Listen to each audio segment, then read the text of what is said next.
نیکی نہ کرنے کے برے خیالات دل میں پیدا ہو جائیں یا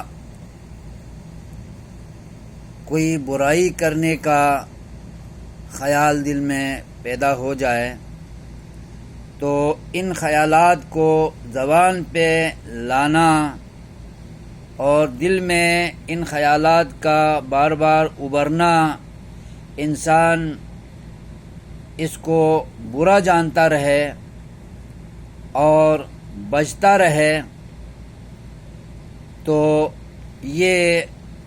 پکے ایمان کی علامت ہے، پکے مومن ہونے کی علامت ہے۔ یعنی وسوسے پیدا ہونے پر، نیکی نہ کرنے کے خیالات دل میں پیدا ہونے پر یا کسی برائی کو کرنے کے خیالات پیدا ہونے پر انسان ان خیالات پر نادم ہو،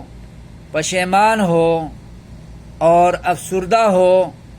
اور ان برے خیالات کو کسی سے بیان نہ کرے، کسی سے شیئر نہ کرے، بلکہ اپنی جگہ ان خیالات کو بہت بڑا گناہ سمجھ کر زبان پہ نہ لائے اور اندر اندر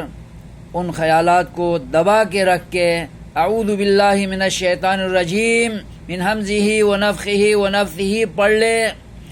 آمنت باللہ پڑھ لے، لا الہ الا اللہ پڑھ کر تجدید ایمان کرے اور اعوذ باللہ من الشیطان الرجیم من ہمزہ ونفخہ ونفثہ پڑھ کر بائیں طرف دل کی طرف تھتکار دے۔ نماز کے اندر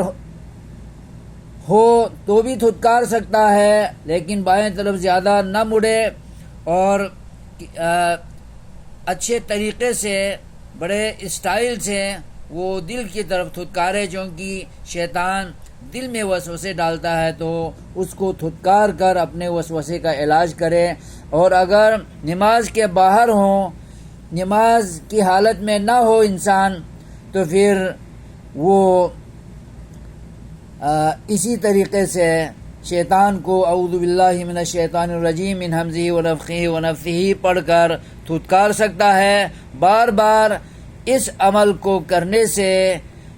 انشاءاللہ یہ وسوسے کی حالت ختم ہو جائے گی۔ ایک صحابی رضی اللہ عنہ نے نبی کریم صلی اللہ علیہ وسلم سے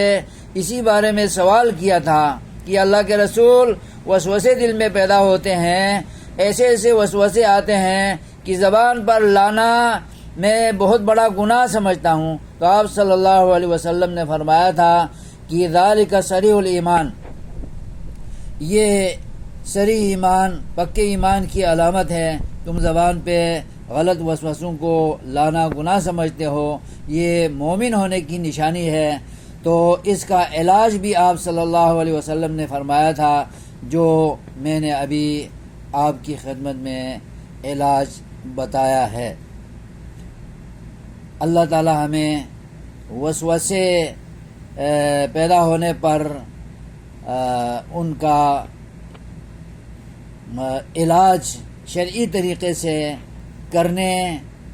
اور وسوسوں کو دور کرنے کی کوشش کرنے کی توفیق عطا فرمائے، کیونکہ وسوسہ شیطان کی طرف سے ہے، برے خیالات شیطان کی طرف سے ہے، لہذا شیطان سے دوری اور اس سے بچاؤ اور اس سے حفاظت مسلمان کو کرنی چاہیے۔ مسلمان پہ شیطان کا حملہ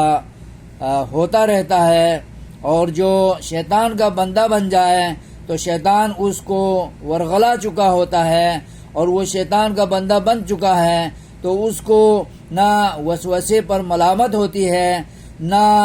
افسردگی ہوتی ہے اور نہ پشیمانی ہوتی ہے۔ پشیمانی مومن کو ہوتی ہے جو نیکی پر جمع رہنا چاہتا ہے، نیکی کو چھوڑنا نہیں چاہتا اور بدی کو کرنا نہیں چاہتا۔ لہذا مسلمانوں کو جو پابند صوم و صلات ہوں، نیکیوں کے پابند ہوں اور تقوی کے پابند ہوں، تو ان کو وسوسے کا علاج کرتے ہوئے شیطان کو ذلیل و رسوا کرنا چاہیے، اور نیکی کا عمل چھوڑنا نہیں چاہیے، اور بدی کا خیال پیدا ہو جائے تو پھر بدی کو ختم کرنے کے لیے شیطان مردود کو دھتکار کر اس کو اپنے سے دور کرنے کے لیے متعلقہ شرعی علاج انسان کرتا رہے، تو اللہ تبارک و تعالی انسان کے دل سے برے خیالات کو یکسر ختم کر دے گا انشاءاللہ۔ والسلام علیکم ورحمۃ اللہ وبرکاتہ۔